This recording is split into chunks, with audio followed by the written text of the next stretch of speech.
Our story is born out of a lot of pain.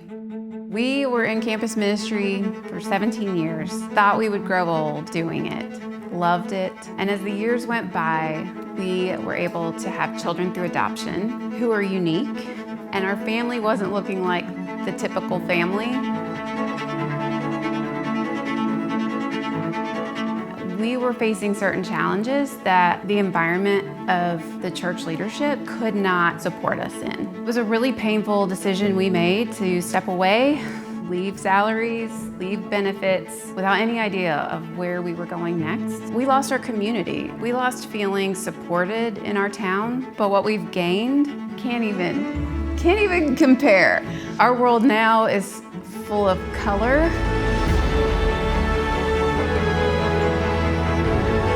We have gained an entire community of people who want to come and experience this sense of belonging in these places that we're creating.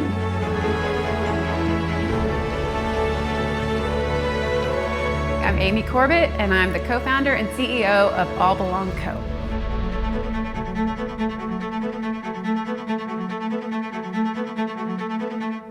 Welcome to the next generation of hospitality entrepreneurs, a special podcast series brought to you by Behind the Stays. I'm your host, Zach Boozy-Cruz, co-founder and CEO of Spontaneous and host of the Behind the Stays podcast. And in this episode, you'll meet Amy Corbett, co-founder and CEO of All Belong Co., a collection of special, highly curated escapes across Lynchburg and beyond.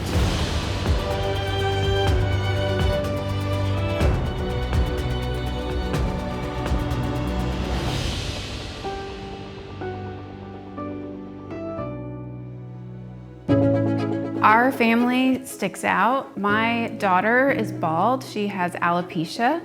My son is black. We're different. We're not your typical looking family, and we love that. We rock it. But as we outgrew the spaces that we were in, we felt very much on the outside, and like our differences were causing us to not belong in the spaces where we were at that time. It just became clear that it was time for us to go. We didn't know where we were going, but we knew that we needed to find places where we would belong. In fact, we realized we needed to create some ourselves. Someone told me about this thing called Airbnb, and we had this apartment overlooking a river with exposed brick. They said, I think it could do really well.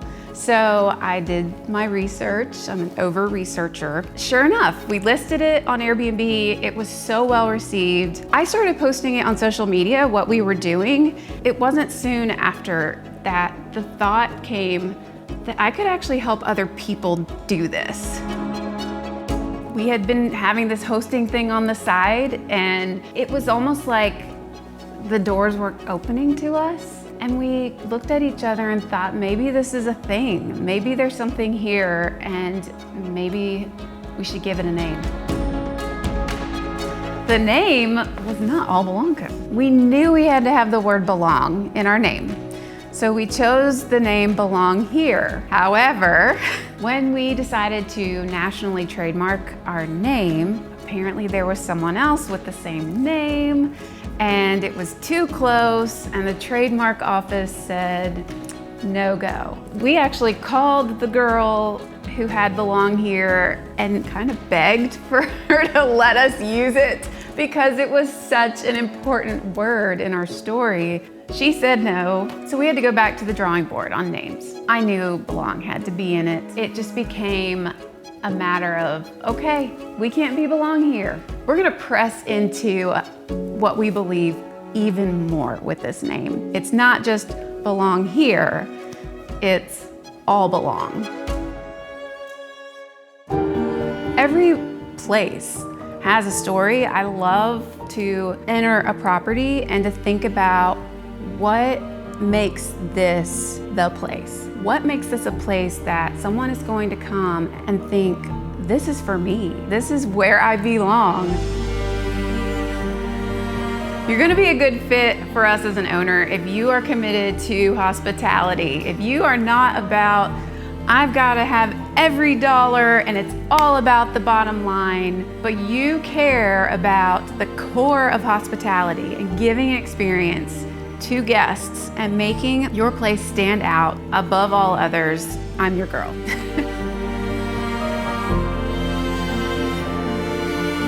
When we decide what property is going to come under our brand, we want to make sure that the brand standards are there as far as design. We also want to make sure that there's a great relationship between us and the owners, but it doesn't all have to look exactly the same. I'm not into having a bunch of cookie cutter properties, just like we aren't cookie cutter. Each of us are so different, and that diversity is what makes us beautiful. And that's part of what we want and hope our portfolio will bring. I think as we were putting properties online, it just started to show people what we were building, and that we were building something here that other owners wanted to have their properties featured. The more selective we got, the better our properties got as well. Now we are up to around 30 properties with no signs of slowing down. So we purchased this home downtown, and I just loved the quirkiness and the character of it. So I remember going in the car and thinking about some kind of topic related to racial justice, because it's super important with our family. I had the idea, what if we did a home that was a tribute to Martin Luther King Jr.? And I just started thinking, what would that look like? And we were working on this property, so could that be the home? Why would that be the home? And then some of the dots started connecting. That street is actually MLK Boulevard. MLK came and would have walked that street. I wanted this home to benefit Black-owned businesses. I thought we can use a portion of the revenue to give back and support racial justice efforts in our community. There are organizations in town that have since come forward, and I'm excited to partner with in this home. So it's not just, oh, this is Amy's passion project, but this is a community-wide home.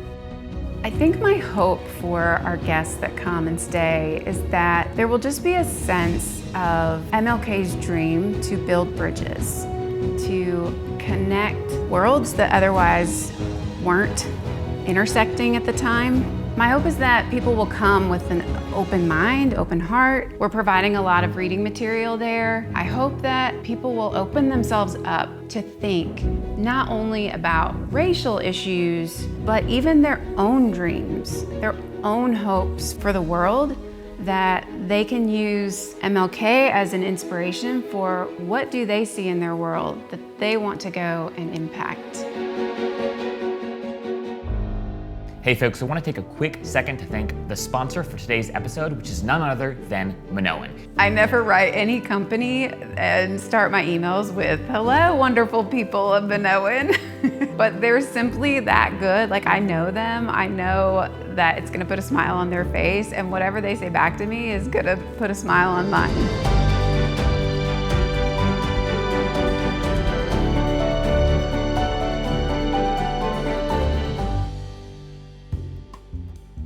Back in the old days when we first started, we would just go to Facebook Marketplace and find something that would work. Thanks to Minoan, we don't have to do that anymore. I never would have thought I could afford Crate and Barrel products, and to have some in our properties now, I'm like, who am I?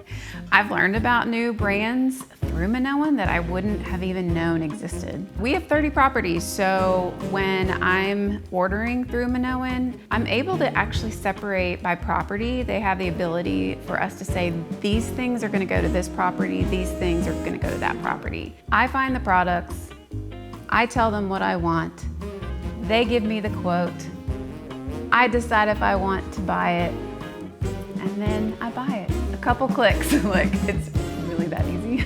If you're furnishing a short-term rental without Minoan, like, what are you doing? That's what I have to say.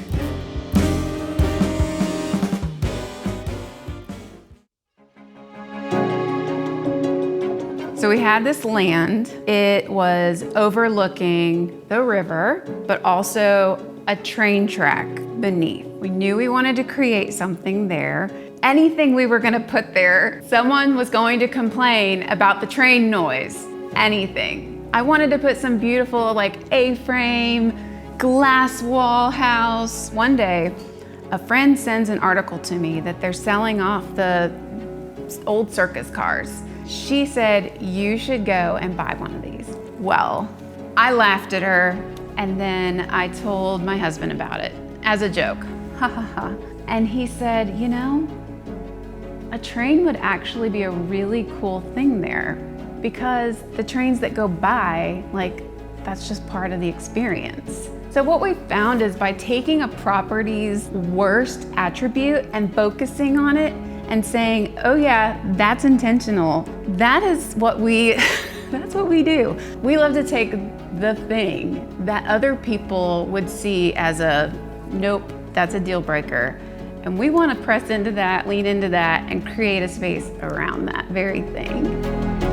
I try to put a little design element in each property of diversity. So you might see it in a wallpaper with flesh tones.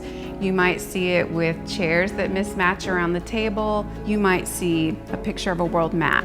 In every property, I love to incorporate this sense of all belong in some way or another. We have guests all the time who will come and say how much they resonate with our brand and how they can feel our brand in our language and the way that our co-hosts amazingly communicate with them throughout their stay. I've even had guests who will dig a little deeper into my story, our story of leaving the church, and even share some of their own church hurt with us. I've had owners come on board because they have really closely identified with our brand or feel very strongly about the mission that we carry.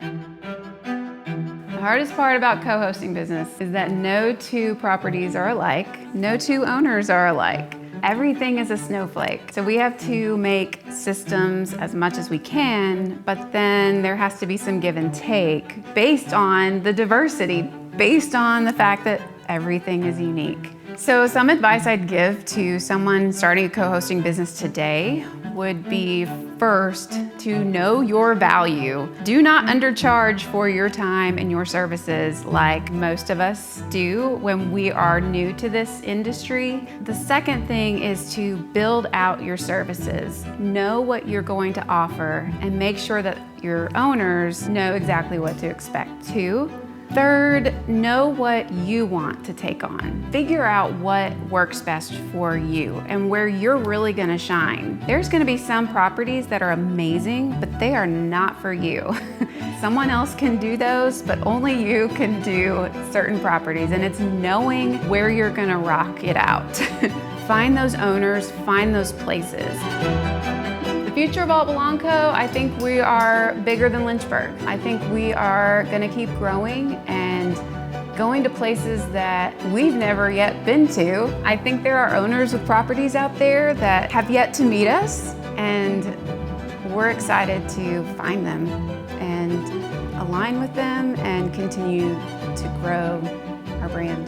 I belong in spaces where diversity is celebrated, where people of all different backgrounds and ideas can come together. Instead of being in the passenger seat of the spaces I'm in, I know that I now belong in the driver's seat. We hope you enjoyed this episode of the Next Generation of Hospitality Entrepreneurs. If you did, check out our channel for loads of other stories like this one. And if you're hungry for even more stories of the next generation of hospitality entrepreneurs, be sure to check out our podcast, Behind the Stage, where we drop new episodes every Tuesday and Friday. And if you're in the market for last-minute Airbnb deals, like this one, be sure to check out spontaneous.com, the internet's best resource for last-minute deals and upcoming steals on Airbnb.